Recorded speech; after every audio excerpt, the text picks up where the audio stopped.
सवाल है कि 64 तथा 412 के लिए प्रमाणित करें कि LCM into HCF equal to पहली संख्या गुना दूसरी। एक सूत्र भी है, दो संख्याओं के लिए उनके महत्तम समापवर्तक और लघुत्तम समापवर्तक का गुणनफल उन दोनों संख्याओं के गुणनफल के समान होता है। ये फार्मूला भी है, इस पर एक सवाल बनाई थी। तो पहले करते क्या है, ऐसे सवाल में 64 था और 412 था, 412 था, दोनों का हमको LCM HCF पहले निकालना है। तो हमने अभाज्य गुणनखंड विधि यूज किए। तो पहले 64 का गुणनखंड कर दिए, फिर क्या किए 412 का गुणनखंड। 64 का किए तो 2 से 64 को घटाया 32, 2 से 32 को 16, 2 से 16 को 8, 2 से 8 को घटाया 4, 2 से 4 को घटाया 2, 2 से 2 को घटाया तो 1। फिर अब यहाँ पे 2 से 412 को घटाया 206 आया है, 2 से 206 को घटाया 103 आया है। देखिए 103 किसी से कटने का है नहीं। तो ज़्यादा हम क्या कर सकते हैं, जैसे इसमें 1 लाए हैं, हम यहाँ 103 भी लिख सकते हैं कि यहाँ 1 आ जाए तो समझने की कहानी खत्म हो, गुणनखंड बन गया। अब हम यहाँ लिखे 64 64 इक्वल टू 1 2 3 4 5 6 2 6 वाले 2 4 6 वाले दिए। फिर 412 यहाँ लिखे, 2 गुना 103 यहाँ पे लिख दिए। अब HCF निकालते हैं। जो लोग पिछले क्लास में नहीं थे, जिनको अभी भी HCF समझ में नहीं आ रहा है अभाज्य गुणनखंड विधि से, वो यहाँ पे आप देख सकते हैं। इसमें क्या किए कि देखिए 1 2 दोनों में मिला, इसको हम सर्किल कर दिए। फिर ये 2 दोनों में मिला, इसको सर्किल कर दिए। इसके अलावा कोई तो मिल नहीं रहा है, कॉमन तो कोई है नहीं, तो मतलब 2 इंटू 2 दोनों में शामिल है। तो हम HCF लिखे 2 इंटू 2 कितना आया 4।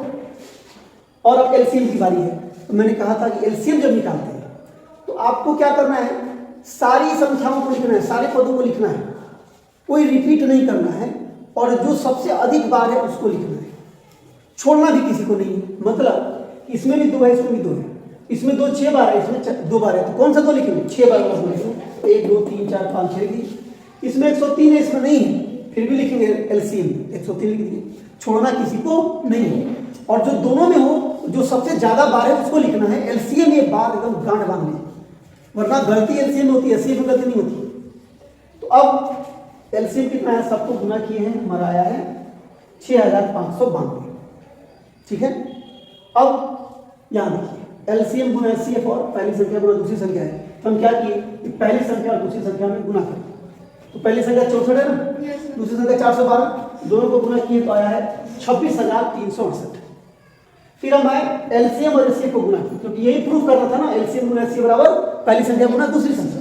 तो LCM और HCF था हमारा 4 और LCM कितना है, अभी मत समझिए कि LCM यहाँ था तो 4 का लिखे, इसको हटा ही देते हैं तो फिर अर्थ का अनर्थ हो जाए।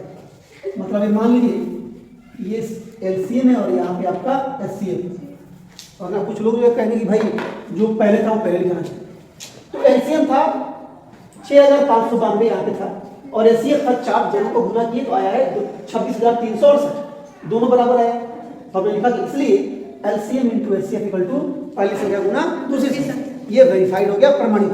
और एक बात और कह कि आप कहेंगे सर किसी में नहीं भी मेरा बराबर आ रहा था, हम बना रहे थे, अलग अलग आ रहा था। तो सर अगर अलग अलग आ रहा था तो मतलब आप गलत बना रहे थे, क्योंकि अलग अलग आ ही नहीं सकता, जब आएगा तो इक्वल। मतलब वो गायत्री मंदिर के ठीक सटे हुए हमारा घर है, तो दीवार पे जो है स्लोगन सब लिखा हुआ है। तो एक जगह उसमें लिखा हुआ है कि असफलता का मतलब यही है कि सफलता का प्रयास पूरे मन से नहीं है, कहीं ना कहीं कोई कसर जो है रह, और वो पंक्ति बड़ी देर से दिमाग में है, समझे। और वो चीज़ बैठा हुआ था, मैंने 4 पंक्तियाँ बनाई थी आज बोलने की। पंक्ति क्या सुनिएगा कि अगर परेशान है तो निश्चित ही जीने के तरीके में कोई भूल है। अगर परेशान है तो निश्चित ही जीने के तरीके में कोई भूल है, वगरना मेहनत कश इंसानों के लिए, वगरना मेहनत कश इंसानों के लिए किस्मत उनके कदमों की धूल है। जो मेहनत कश इंसान होते हैं, किस्मत उनका कुछ नहीं बिगाड़ती, वो किस्मत को कुछ समझते ही नहीं। बात समझ रहे, कहीं कोई गलती हो रही है परेशानी में, किसी चीज़ में, तो कुछ ना कुछ अपने में कमी ढूंढ लिया, अपने घर में, अपने माँ पापा में, पास पड़ोस में, मास्टर साहब में, हेडमास्टर साहब में, स्कूल में, सरकार में, व्यवस्था में, समाज में। ये कमी खोजने की जरूरत नहीं है, कमी आप में है। मेरे साथ प्रॉब्लम फंस रहा है तो कमी मेरे में है। और जिस दिन से आप अपने में कमी ढूंढने लगेगा ना, सारा सोल्यूशन एक के बाद एक मिलता जाएगा। और आपको लगेगा यार सही ये तमाम जो नाटक नौटंकी चल रहा है, ये सब इसमें हम ही कहीं ना कहीं मेरी ही गलती है। दिक्कत क्या है कि पूरी उम्र हम ना दूसरों की गलती ढूंढने में पूरा उम्र खपा देते हैं। मानी घर में आपको जो है समय नहीं मिल रहा है, बहुत सारा काम है, पढ़ने के लिए आपको टाइम नहीं मिलता है, आप होमवर्क नहीं कर पाते हैं और भी बहुत सारी चीज़ें, तो आप कहते हैं कि भाई हमको घर में टाइम नहीं देता पढ़ने के लिए, हमको समय नहीं मिल पाता है, रात को मच्छर ही काटता है, दिन में गर्मी ही लगती है, कूलर एसी है ही नहीं, पंखा में खाली काम चला रहे। क्या है? बहाना बना रहे आप, बस ये पूरा बहाना है। क्योंकि जो मेहनत का इंसान होते हैं ना वो बहाना नहीं ढूंढते। आपको पता नहीं, जब लोग डिबरी पे पढ़ते थे, डिबिया जो हम लिखते हैं देहात में लोग डिबिया कहते थे उसको, इसलिए किताब का नाम ही मैंने डिबिया रखा था, उसमें पढ़ते थे। मैंने देखा है, मेरे एक मित्र थे, बड़े भाई की तरह थे, उनसे पढ़ा भी मैं हुआ, सत्यनारायण लाल नाम था, अभी भी कहीं ना कहीं होंगे हूँ। डिबिया में पढ़ते थे, डिबिया जला करके, डिबरी जला करके। सुबह में क्या करते थे? नहीं, सुबह वो आदमी जो है, मैंने क्या उतना पढ़ने वाला, मतलब मेरे संपर्क में जो लोग हैं उतना मैंने देखा नहीं कि कोई उतना पढ़ता। मैंने उस आदमी को जो है ना हर पढ़ने का सवाल और आंसर तक याद था कि किस सवाल का क्या आंसर होगा। बनाते तो पढ़ते कहते हैं नहीं ये गलत है, इसका आंसर 64 आना चाहिए, आपको 32 आ रहा है, जो भी है। तो कहने का मतलब ये है कि आप रास्ता ढूंढिए खुद से। प्रॉब्लम फंस रहा है तो खुद को जिम्मेवार मानिए, ये कमी आपकी है, आपको टाइम निकालना, सेट करना है। कैसे हम निकाल पाते? आप देखते हैं यहाँ की गर्मी रहती है, बहुत भीड़ में बच्चे बैठते हैं, कहते हैं कि गर्मी लग रही है, पढ़ाई में मन नहीं लग रहा है, ये नहीं लग रहा है, तरह तरह की बातें हैं। लेकिन आप खूब अगर इत्मीनान से सोचिएगा तो इससे भी वर्स्ट कंडीशन में बच्चे बैठ के पढ़ रहे हैं। ऐसे ऐसे भवन हैं जहाँ छत कभी नहीं गिर जाएगा, वहाँ के टीचर बाहर निकल कर पढ़ रहे हैं, कहीं कोई छोटा सा पेड़ है उसी में बच्चे बैठे हैं। या ऐसे ऐसे मतलब क्लास रूम हैं अभी भी हमारे बिहार में जहाँ पे बच्चे बोरा बिछा के बैठते हैं, पढ़ते हैं, और दीवार सब झड़ा हुआ है जहाँ जहाँ से।